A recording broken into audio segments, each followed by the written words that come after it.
Hello friends, welcome back to Anvesha channel. आज हम लोग पढ़ेंगे प्रयोजन मूलक हिंदी। ठीक है, इसे कामकाजी हिंदी भी कहते हैं और इसे इंग्लिश में फंक्शनल हिंदी कहते हैं। ठीक है, सबसे पहले हम लोग देखते हैं प्रयोजन। ठीक है, प्रयोजन मूलक अगर हम इसको तोड़ते हैं तो प्रयोजन का मतलब क्या होता है? उद्देश्य। ठीक है, और मूलक का मतलब होता है आधारित या फिर मूल या फिर केंद्र। ठीक है, सबसे पहले हम इसकी परिभाषा देखते हैं। ऐसी भाषा जिसका प्रयोग किसी विशेष उद्देश्य को ध्यान में रखकर किया जाए उसे प्रयोजन मूलक कहते हैं। ठीक है, मतलब ऐसी भाषा जिसका प्रयोग किसी विशेष उद्देश्य को ध्यान में रखकर किया जाता है। ठीक है, जैसे देखिए किसी को मान लीजिए डॉक्टर बनना है, ठीक है, या वकील बनना है, तो वो क्या करेगा? डॉक्टरी का पढ़ाई करेगा। ठीक है, तो वो मतलब मेडिकल कॉलेज में एडमिशन लेगा। तो वहाँ पे एडमिशन लेने के बाद फिर वहाँ की भाषा मतलब डॉक्टरी का जो लैंग्वेज है वहाँ की भाषा वो सीखेगा।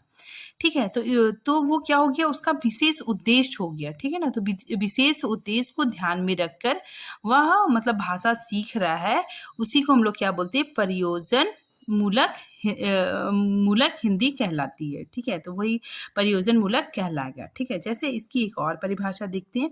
जैसे देखिए प्रयोजन मूलक, ठीक है ना, यह ऐसी विशिष्ट भाषा है। ठीक है, ये क्या है? थोड़ा मतलब विशिष्ट भाषा है जिसका प्रयोग जन समूह, ठीक है ना, जिसका प्रयोग जन समूह कोई विशेष प्रयोजन के लिए, ठीक है ना, मतलब विशेष कोई विशिष्ट लक्ष्य को ध्यान में रखकर उसे सीखता है। ठीक है, उसे हम लोग प्रयोजन मूलक कहते हैं। ठीक है, अब देखिए इसके कुछ अन्य नाम भी हैं। कामकाजी हिंदी या व्यवहारिक भाषा, ठीक है, व्यवहारिक भाषा या फिर फंक्शनल लैंग्वेज कहते हैं। ठीक है, अब हम लोग देखते हैं कि प्रयोजन मूलक हिंदी की शुरुआत कहाँ से होती है। ठीक है, तो प्रयोजन मूलक हिंदी की शुरुआत सबसे पहले आंध्र प्रदेश के भाषाविद श्री गुरु सत्यनारायण जी के प्रयासों ने सन 1972 में प्रयोजन मूलक हिंदी को स्थापित किया। ठीक है, तो प्रयोजन मूलक हिंदी को किसने स्थापित किया? मोटूरी सत्यनारायण जी ने। ठीक है, और इन्होंने यह विचार रखा कि यहाँ पे देखिए उन्होंने यह विचार रखा कि साहित्य और प्रशासन के क्षेत्रों के अलावा अन्य विभिन्न क्षेत्रों में भी हम इसका प्रयोग कर सकते हैं। ठीक है, तो इन्होंने यह विचार रखा कि जो प्रयोजन मूलक हिंदी है वो साहित्य और प्रशासन के क्षेत्रों के अलावे भी अन्य विभिन्न क्षेत्रों में हम इसका प्रयोग कर सकते हैं। क्षेत्रों के प्रयोजनों की पूर्ति के लिए जिन भाषा रूपों का प्रयोग एवं व्यवहार होते हैं उनके भी अध्ययन तथा अध्यापन की आवश्यकता है। ठीक है, तो इन्होंने क्या बोला कि मतलब इसके लिए भी अध्ययन और अध्यापन की आवश्यकता है। ठीक है, उसके बाद बनारस में सन 1974 में आयोजित एक संगोष्ठी के बाद प्रयोजन मूलक हिंदी के क्षेत्र में क्रांतिकारी विकास हुआ। ठीक है, मतलब कुछ दिनों के बाद क्या हो गया? हिंदी प्रयोजन मूलक हिंदी के क्षेत्र में क्रांतिकारी विकास हुआ। ठीक है, और धीरे धीरे प्रयोजन मूलक हिंदी ने अपनी एक अलग पहचान बना ली। ठीक है, आज यह भारत के बहुत बड़े भाग में प्रयुक्त होता है। ठीक है, प्रयुक्त हो रही है। सबसे पहले देखते हैं भाषा। भाषा क्या है? कि भावों विचारों की अभिव्यक्ति के संप्रेषण का भाषा सशक्त साधन है। ठीक है, मतलब भाषा के द्वारा ही हम अपने विचारों को मतलब एक दूसरे से आदान प्रदान कर सकते हैं। ठीक है, मतलब एक दूसरे के भाव को हम लोग समझ सकते हैं। ठीक है, भाषा समाज में संप्रेषण का माध्यम है। ठीक है, मतलब भाषा क्या है? समाज में संप्रेषण का माध्यम है। ठीक है, आधुनिक जीवन के कई क्षेत्रों में भाषा के माध्यम से संप्रेषण होता है। ठीक है, तो आधुनिक जीवन में भाषा के माध्यम से ही हम एक दूसरे के विचार को जान पाते हैं। ठीक है, जैसे कार्यालयों में, विज्ञान के क्षेत्रों में भाषा के माध्यम से ही हम एक दूसरे के विचारों को जान पाते हैं। ठीक है, अब देखिए भाषा को दो भागों में बांटते हैं। सबसे पहले क्या है? सौंदर्य परक। ठीक है, और दूसरा क्या है? प्रयोजन परक, ठीक है। तो सौंदर्य परक में क्या होता है कि जब हम भाषा की खूबसूरती को बढ़ाने के लिए उसमें रस, छंद, अलंकार जैसे अच्छे अच्छे शब्दों का चयन करते हैं, ठीक है। तो वो रूप भाषा का सौंदर्य रूप कहलाता है, ठीक है। तो सौंदर्य रूप में क्या होता है कि हम अपनी भाषा को बहुत खूबसूरत बनाने के लिए रस, छंद, अलंकार आदि शब्दों का चयन करते हैं, ठीक है। और इस प्रकार हम भाषा को मतलब सौंदर्य पूर्ण बनाते हैं। तो ये क्या हो जाए, ये मतलब सौंदर्य परक हो गया, ठीक है। सौंदर्य परक भाषा हो गई। नेक्स्ट देखते हैं प्रयोजन परक, ठीक है। प्रयोजन परक में क्या होता है कि जब हम किसी भाषा के लिए जब हम किसी भाषा को किसी उद्देश्य के लिए प्रयोग करते हैं, ठीक है ना। मतलब हम क्या करते हैं, किसी भी भाषा को किसी उद्देश्य के लिए प्रयोग करते हैं, तो वो क्या होता है, प्रयोजन परक कहलाता है। ये प्रयोजन, ठीक है, इसको भी दो भागों में बांटते हैं। इस पहला क्या होता है, सामान्य प्रयोजन। सामान्य प्रयोजन क्या होता है कि कहीं भी सीखने जाने की जरूरत नहीं है, ठीक है। मतलब इसको हम लोग मतलब अपने आप सीख जाते हैं, ठीक है। जैसे हम अपने घर में मम्मी पापा से, आस पड़ोस से, दुकान जाते हैं तो फिर दुकानदार से बात करते हैं, कंडक्टर से बात करते हैं, तो ये मतलब आम बोलचाल की भाषा है, ठीक है। तो इसको हम लोग बहुत इजीली सीख लेते हैं, ठीक है। तो ये क्या है, सामान्य प्रयोजन, ठीक है। अब हम लोग देखते हैं कि विशेष प्रयोजन। विशेष प्रयोजन क्या होता है कि इस भाषा को सीखने के लिए कहीं ना कहीं जाने की आवश्यकता होती है, ठीक है। तो इस भाषा को सीखने के लिए हमें कहीं जाने की आवश्यकता होती है, ठीक है। इसे हम आसानी से सीख नहीं पाते हैं, ठीक है। अब देखिए, विशेष उद्देश्य की पूर्ति के लिए विशेष लोगों के साथ विशेष जगह में जाकर सीखते हैं, ठीक है। तो इसमें बताया जा रहा है कि इस भाषा को सीखने के लिए हम लोग क्या करते हैं, विशेष लोगों के साथ विशेष जगह में जाकर सीखते हैं, ठीक है। जैसे देखिए, किसी को मतलब वकील बनना है या फिर इंजीनियर बनना है, तो इंजीनियरिंग कॉलेज में एडमिशन लेगा, वहाँ की भाषा को सीखेगा, ठीक है। तो उसको सिखाने वाला कौन होगा, प्रोफेसर होगा, ठीक है। तो वो क्या है, कोई विशेष उद्देश्य के लिए गया है, ठीक है। तो विशेष उद्देश्य की पूर्ति के लिए विशेष लोगों के साथ, ठीक है, विशेष जगह में जाकर ये सीखता है, ठीक है। तो इसी को क्या बोलते हैं हम लोग, विशेष प्रयोजन, ठीक है। और विशेष उद्देश्य की पूर्ति के लिए जिस भाषा का प्रयोग किया जाता है वही भाषा क्या कहलाती है, प्रयोजन मूलक कहलाती है। देखिए, जब हम प्रयोजन हिंदी की बात करते हैं तो हमारे सामने हिंदी के 4 रूप सामने आते हैं, ठीक है। हिंदी के 4 रूप सामने आते हैं, ठीक है। देखिए कौन कौन है।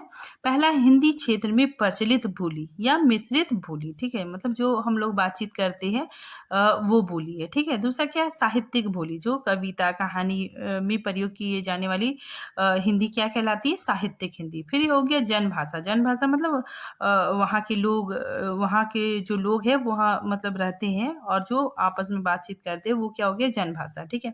फिर क्या हो गया, प्रयोजन मूलक हिंदी, ठीक है। अब देखिए, सौंदर्य के साथ प्रयोजन परक होने से भाषा दीर्घायु हो जाती है, ठीक है। मतलब सौंदर्य के साथ साथ भाषा क्या होना चाहिए, बहुत यूजफुल होना चाहिए, ठीक है। उसका यूज होना चाहिए, तब वो भाषा क्या होता है, बहुत लंबे समय तक चलता है, ठीक है। अब हम लोग इसकी आवश्यकता मतलब प्रयोजन मूलक की आवश्यकता क्यों पड़ी, ठीक है। अब हम लोग आवश्यकता के बारे में पढ़ेंगे। राजभाषा बनने के बाद, ठीक है, हिंदी हमारी क्या राजभाषा बन गई, ठीक है। तो राजभाषा बनने के बाद राजभाषा बनने के बाद क्षेत्रों, विज्ञान, सामाजिक, राजनीतिक संदर्भों में आए परिवर्तन के कारण हिंदी के ऐसे रूप की आवश्यकता हुई जो सामान्य बोलचाल अथवा साहित्यिक तक सीमित ना रहकर जीविकोपार्जन से संबंधित विभिन्न क्षेत्रों, प्रशासन, न्याय, पत्रकारिता, वाणिज्य, बैंक व विज्ञापन को सक्षमता के साथ अभिव्यक्ति कर सके, ठीक है। तो इसकी आवश्यकता इसलिए पड़ी क्योंकि राजभाषा हिंदी बनने के बाद मतलब अन्य क्षेत्रों में भी हिंदी के ऐसे रूप की आवश्यकता पड़ी जो सामान्य बोलचाल से, ठीक है, और साहित्य तक सीमित ना रह के मतलब वो जीविकोपार्जन भी बन सके, ठीक है। तो इसकी आवश्यकता इसलिए पड़ी। हम लोग प्रयोजन मूलक की प्रयुक्तियों के बारे में पढ़ेंगे, ठीक है। प्रयुक्ति क्या है, ठीक है ना। मतलब प्रयुक्ति शब्द प्रयुक्त से बना हुआ है, ठीक है। यह एक प्रकार की भाषा शैली है, ठीक है। प्रयुक्ति क्या है, एक प्रकार की भाषा शैली है जिसका प्रयोग हम विभिन्न क्षेत्रों में करते हैं। अब देखिए मुख्य रूप से इसके 7 रूप माने गए हैं, ठीक है। कौन कौन? साहित्यिक हिंदी, ठीक है। वाणिज्य, वाणिज्य को हम लोग व्यापारी के क्षेत्र में हिंदी, ठीक है, व्यापारी हिंदी भी मान सकते हैं। कार्यालय हिंदी, ठीक है। राज्य भाषा हिंदी, विज्ञापन व मीडिया, ठीक है। विधि व कानूनी कार्य संबंध हिंदी, ठीक है। वैज्ञानिक एवं तकनीकी हिंदी, ठीक है। अब हम लोग इसके बारे में पढ़ेंगे। देखिए सबसे पहले साहित्यिक हिंदी क्या होता है कि गद्य पद के रूप में प्रयोग की जाने वाली जैसे कविता, कहानी, ये सब किसमें आ जाते हैं? साहित्यिक हिंदी में, ठीक है। फिर आ गया वाणिज्य हिंदी, ठीक है। इसके अंतर्गत व्यापार, वाणिज्य, व्यवसाय, ठीक है, परिवहन, बीमा, बैंकिंग तथा आयात निर्यात आदि के क्षेत्र आते हैं, ठीक है। जैसे यहाँ पे देखिए वाणिज्य हिंदी में ऐसे मतलब लिखा जाता है कि सोने में उछाल, चांदी लुढ़की, ठीक है, चना चावल नर्म, तेल की धारा ऊंची आदि, ठीक है। मतलब इस तरह मतलब प्रयोजन मूलक है हिंदी में ऐसे लिखा जाता है, ठीक है, वाणिज्य के क्षेत्र में। फिर हम लोग देखते हैं कार्यालय हिंदी, ठीक है। तो इसमें क्या होता है कि इसके अंतर्गत सरकार और गैर सरकार कार्यालय आते हैं, ठीक है। जहाँ पत्राचार, ठीक है, जहाँ पे क्या होता है? पत्राचार होता है, ठीक है। प्रतिवेदन होता है, संक्षेपण, ठीक है। हिंदी जब से राजभाषा बनी है तब से कार्यालयों में भी हिंदी का प्रयोग होने लगा है, ठीक है। तो कार्यालयों में औपचारिक अनौपचारिक 2 रूप में प्रयोग होती है, ठीक है। और इसमें क्या होता है? औपचारिक पत्र का प्रयोग होता है कार्यालय हिंदी में। राजकाल करने के लिए जिस भाषा का प्रयोग किया जाता है वो भी क्या होता है? प्रयोजन मूलक हिंदी, ठीक है। तो राजकाल के कार्यों में भी प्रयोजन मूलक हिंदी का प्रयोग किया जाता है, ठीक है। फिर देखिए विज्ञापन एवं विज्ञापन और मीडिया के क्षेत्रों में भी प्रयोजन मूलक हिंदी का प्रयोग किया जाने लगा है, ठीक है। और विधि और कानून भाषा में भी, फिर वैज्ञानिक तथा तकनीकी भाषा में भी प्रयोजन मूलक हिंदी का प्रयोग किया जाने लगा है, ठीक है। अब हम इसमें अंतर देखते हैं, ठीक है। सामान्य हिंदी और प्रयोजन मूलक हिंदी में क्या अंतर होता है, ठीक है। तो सामान्य हिंदी क्या होता है? ये अनौपचारिक होता है, ठीक है। और प्रयोजन मूलक हिंदी औपचारिक होता है, ठीक है। और इसमें शब्दावली आम बोलचाल की होती है, ठीक है। और इसमें क्या होता है? परिभाषित और तकनीकी शब्दावली होती है, ठीक है। प्रयोजन मूलक हिंदी में परिभाषित और तकनीकी शब्दावली होती है, ठीक है। और इसमें एक ही शैली का प्रयोग किया जाता है, जबकि प्रयोजन मूलक हिंदी में मिश्रित शैली का प्रयोग किया जाता है। कि सामान्य हिंदी और कार्यालयीन भाषा शैली, ठीक है, ये दोनों में मतलब क्या डिफरेंट है, ठीक है। जैसे देखिए हम लोग आम बोलचाल में क्या बोलते हैं कि मुझे छुट्टी दीजिए, लेकिन इसको कैसे बोला जाएगा? मुझे छुट्टी प्रदान की जाए, ठीक है। तो प्रयोजन मूलक हिंदी में ऐसे लिखा जाएगा कि मुझे छुट्टी प्रदान की जाए, ठीक है। जैसे देखिए मैंने पत्र का जवाब दे दिया, ठीक है। तो इसको हम लोग कैसे लिखेंगे? पत्र का जवाब दिया जा चुका है, ठीक है। जैसे हम लोग बताते हैं, हम लोग लिखते हैं बताइए, ठीक है। तो इसमें क्या होता है कि प्रकाश डालिए, ठीक है, प्रकाश डालते हैं, ठीक है। इसमें देखिए कारण नहीं पूछे जाते, इसमें लिखा जाता है स्पष्टीकरण मांगते हैं, ठीक है। यहाँ पे देखिए मांगते नहीं, यहाँ पे क्या बोलते हैं? प्रस्तुत करवाते हैं। तो यहाँ का